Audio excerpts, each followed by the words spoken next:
4 minutes after takeoff, one of the engines of the aircraft violently explodes. The explosion was so violent that you could physically see a hole was punctured on the wing of the airplane that you're flying on, and you could see massive streams of jet fuel leaking from the wing due to the explosion.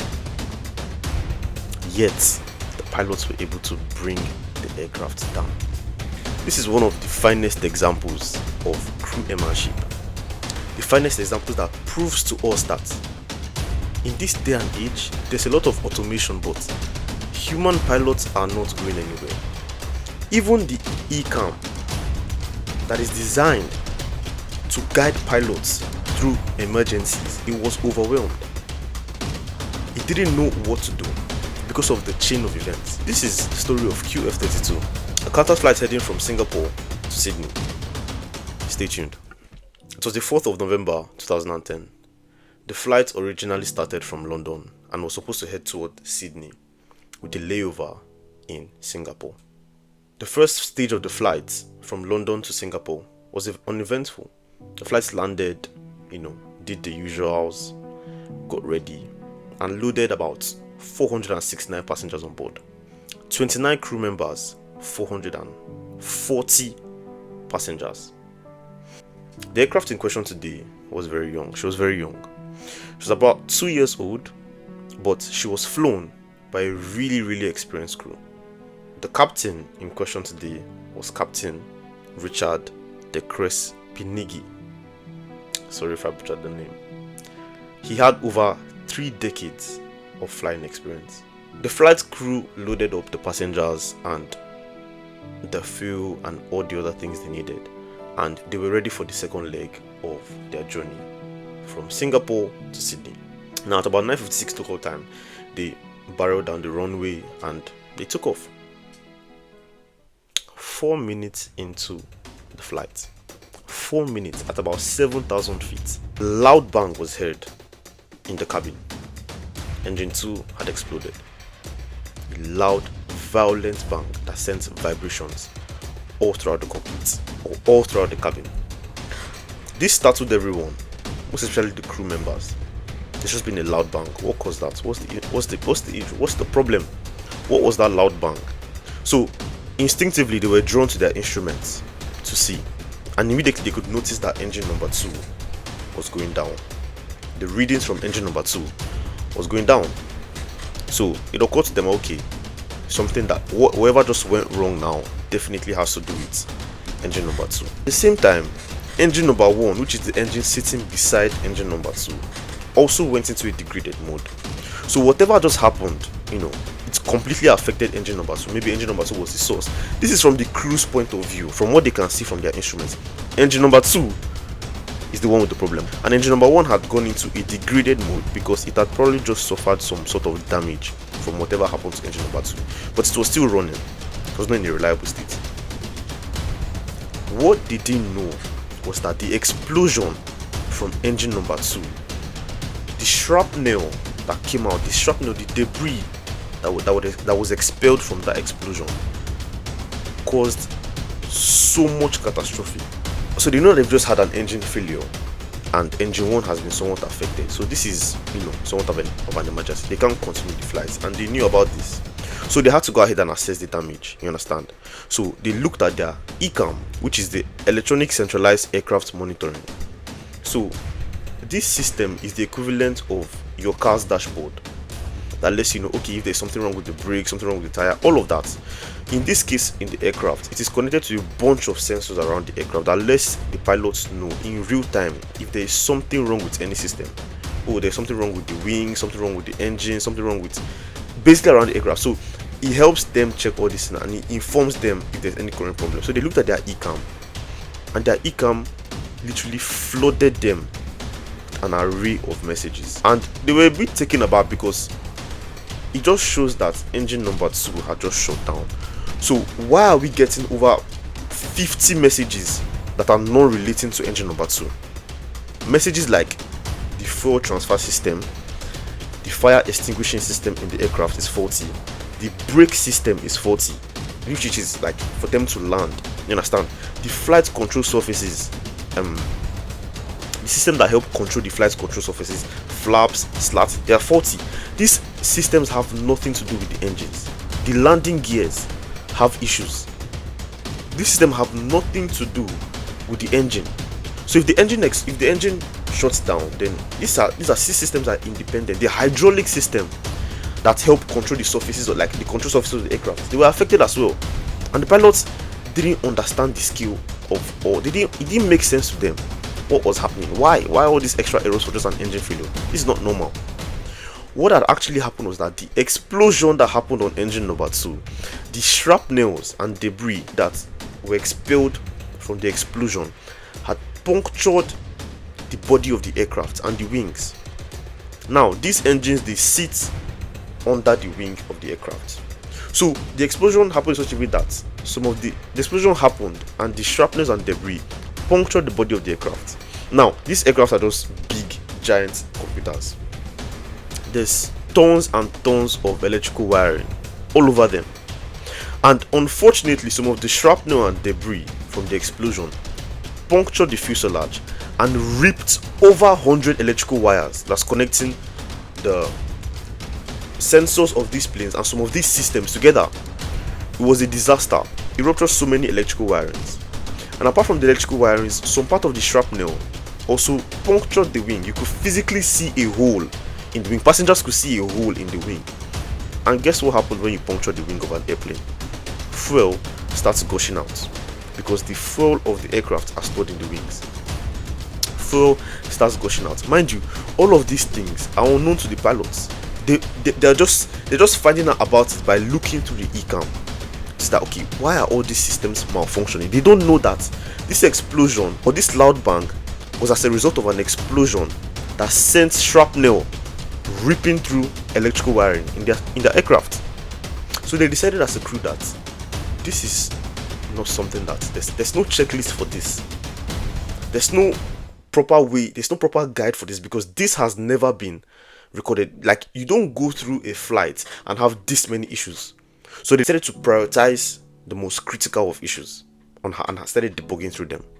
At this point, they've already contacted air traffic control and they spoke to them about the plethora of errors they were going through. Air traffic control cleared them and said, okay, you can stay in a holding pattern. A holding pattern is basically, the airplane circling over a specific area, trying to debug what they were going through. They spent about 2 hours in this holding pattern trying to figure out what they were going to do. Was it safe to land? Is it better for them to stay in the air, try to figure out what's going on, or should they try to land as soon as possible? Some of the major issues that they were actually worried about: the fuel leak on the left wing. This was a constant fire risk, because fuel beside a running jet engine, is a recipe for disaster. They were also worried about which engines were reliable. They were very, very reluctant to make thrust changes to the already existing engines. Engine 2 had already exploded. They don't know why it exploded. They were very reluctant to make changes to engines 1, 3 and 4. They were not sure how they would respond, so they left them the way they are. The hydraulic system that are responsible for controlling the flight controls, they were unreliable as well. The plane was controllable, it was very sluggish. The crew needed to bring this aircraft down, these crippled giants down, and they made the collective decision that they would have to land, because every single moment they spent in the air was getting riskier. There were so many systems that were degraded that you couldn't tell what would happen next. I mean, an engine just exploded out of mid-air, and they spent some time trying to debug. There were so many things that were going wrong, so they decided to land. There was non-reliable physical braking, like braking from the actual tires. The computer that allows the landing gear to come out was damaged to a certain extent. The flight control surfaces, they were somewhat damaged as well. Ability to dump fuel and reduce the weight of the airplane to come under the maximum landing weight was compromised, so they had to land overweight. Crew decided to go for it. They didn't have any option, so they contacted air traffic control and told them, look, we would like to line up with the runway from further out.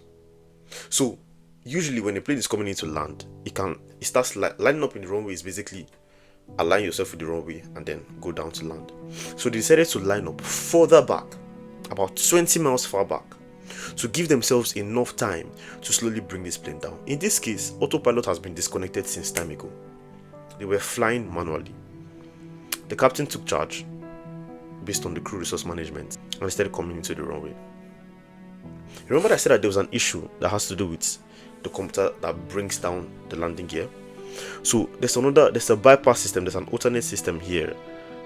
In case the computer fails, we can allow the wheels to extend on their own using the weight of gravity. So this is the way the crew was able to bring down the landing gear. And they started their final approach. They lined up for the runway about 20 miles out, and they started coming in.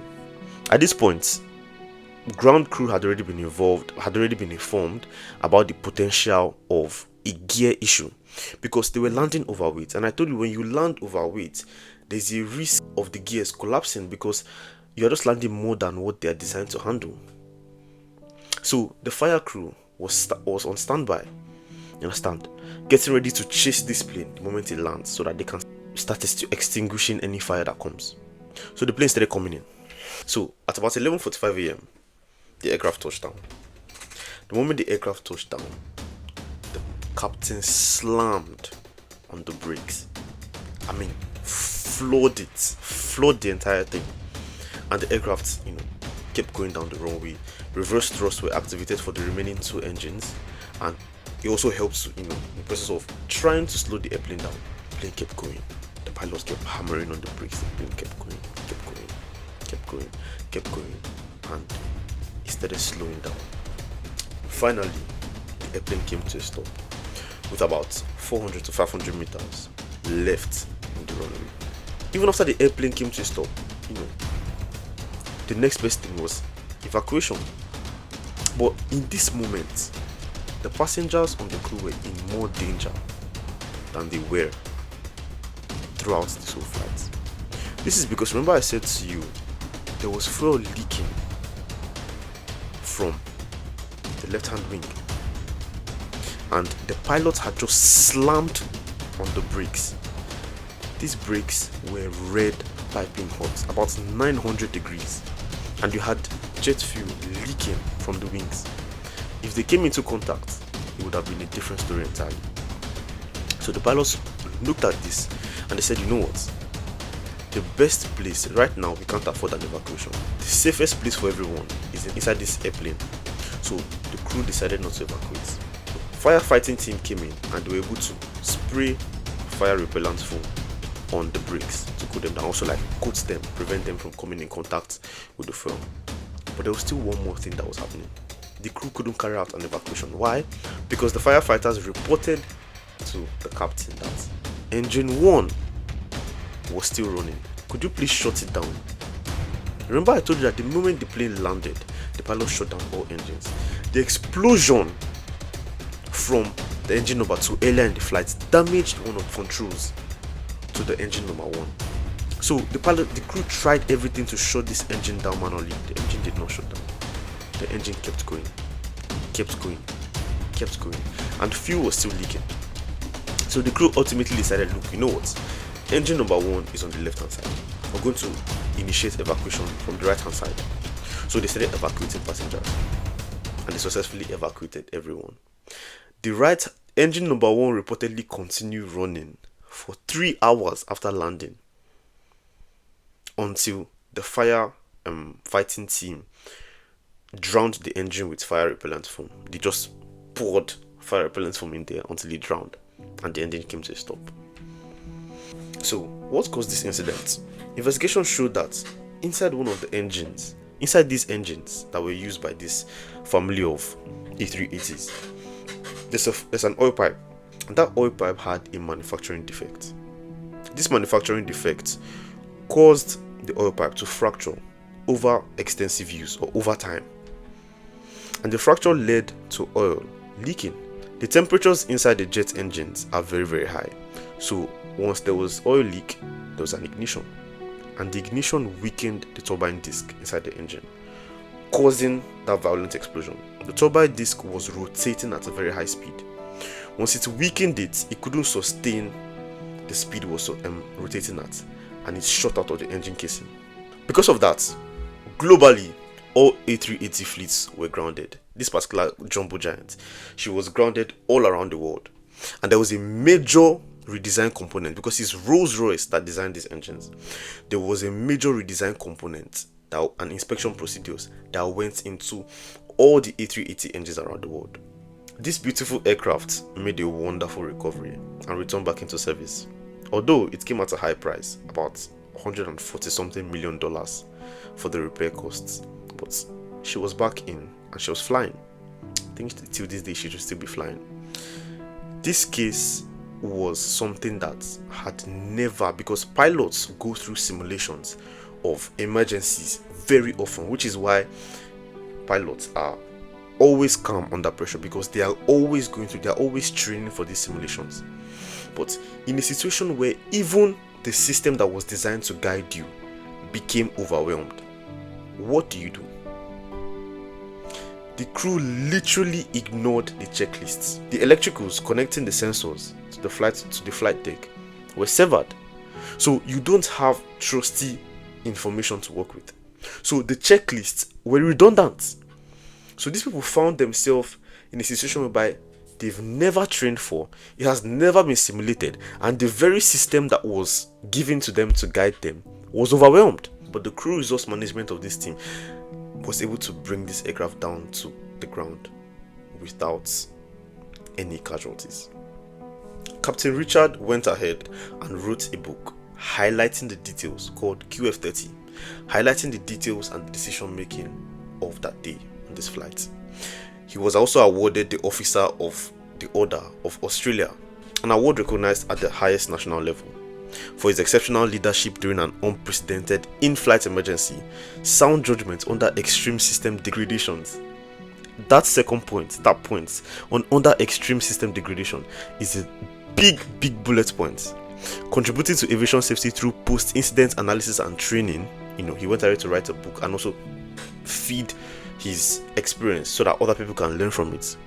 Advancing understanding of crew decision making when automation is overwhelmed. So basically, he helped improve the decision making skills of the pilots of today. You understand? In the case where the systems that are designed to help you fail. This is an amazing story, and I love this so much. This is so inspiring. You understand? It makes me want to go into flight school now and just do something.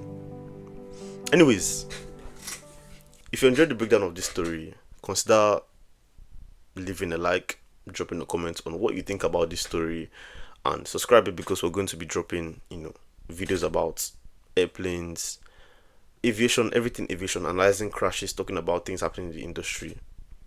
This is Aviation with Fails, and I'll catch you in the next one.